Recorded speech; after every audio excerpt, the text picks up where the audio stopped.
Vivekananda park অধিবাসীবৃন্দর পক্ষ থেকে সকলকে জানাই আন্তরিক ভালোবাসা ও শুভেচ্ছা। আজকে আমরা আমাদের খুঁটি পুজোর মাধ্যমে আমরা আমাদের পুজোর শুভ সূচনা করতে চলেছি। তো পুজোর আগেই কিছু রীতিনীতি থেকেই যায়, যেখানে খুঁটি পুজো একটা অন্যতম। এখানে পৌঁছে গেছেন নাগরিক কমিটির বিশিষ্ট মানুষজনেরা এবং পুজো কমিটির বিশিষ্ট মানুষজনেরা। তাদের মাধ্যমে এই খুঁটি পুজোটা সুসম্পন্ন হতে চলেছে।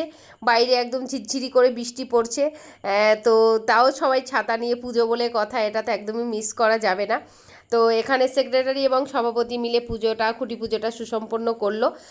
খুঁটি পুজো সুসম্পন্ন হওয়ার সাথে সাথে একদমই সময় নষ্ট না করে একদম আমাদের এই ভালোবাসার জায়গা বিবেকানন্দ পার্ক, অধিবাসীবৃন্দের ভালোবাসার জায়গা, সেখানে বাঁশ খুঁটি সব পড়ে গেছে। এবছরের আমাদের থিম মৎস্য মারিব খাইব সুখে।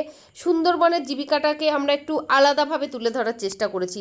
তো সেখানে প্রচুর কাঠের কাজ রয়েছে, টাইম সাপেক্ষ কাজ, অনেক টাইমের ব্যাপার। সেই জন্য আমরা একটু সময় নষ্ট না করে একদম তড়িঘড়ি করে পুজোর কাজে সবাই একদম কোমর বেঁধে নেমে পড়েছিলাম। তার সাথেও আমাদের যারা এই পুজোর প্যান্ডেলটাকে আমাদের সামনে সুন্দরভাবে প্রেজেন্ট করবে, তারাও কিন্তু একদম উঠে পড়ে লেগেছে। তো চলো আমি ভেতরে চলে যাই, দেখি কতটা কি এগোতে পেরেছি আমরা।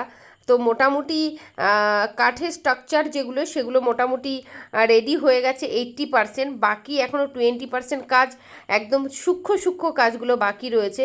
বাইরের দিকটা স্ট্রাকচারটা এরকম দেখো, কত কাঠের কাজ হয়েছে। এখানে নৌকোগুলো সব তৈরি রয়েছে। মানে একটা মৎস্যজীবীর জীবিকা নির্বাহ করতে গেলে যেসব জিনিসের প্রয়োজন, সবগুলো জিনিসের নাম আমি বলতেও পারবো না। অ্যাকচুয়াল এগুলো আমার জানার কথাও নয়। এগুলো হচ্ছে আমাদের এখানে যে বিশিষ্ট মানুষজনেরা আছে, তাদের কাছ থেকেই ছোট্ট ছোট্ট গল্পগুলো আবার আপনাদের সামনে আমি তুলে ধরবো। এবার একটু ভেতরের দিকে গিয়ে দেখি, সামনেই প্রথমে একটা বড় নৌকো, তারপরে এই দিকে রয়েছে কিছু ঝাঁঝরি মানে ঝুড়ি, মানে মাছ ধরার যে সরঞ্জামগুলো। আমি সঠিক এগুলোর নাম জানি না। যে মানুষটা এই সব সম্বন্ধে অনেক বেশি অভিজ্ঞ, তার কাছ থেকে ছোট্ট ছোট্ট গল্প আমি আপনাদের কাছে শেয়ার করব। তো আজকে এই অবধি ভিডিওটা আপনাদের সাথে শেয়ার করলাম।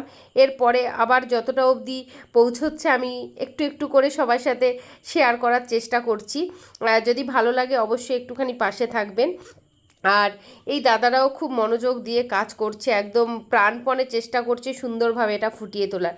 তো সবাইকে আমাদের এই পুজো মণ্ডপে আসার জন্য অগ্রিম নিমন্ত্রণ রইল।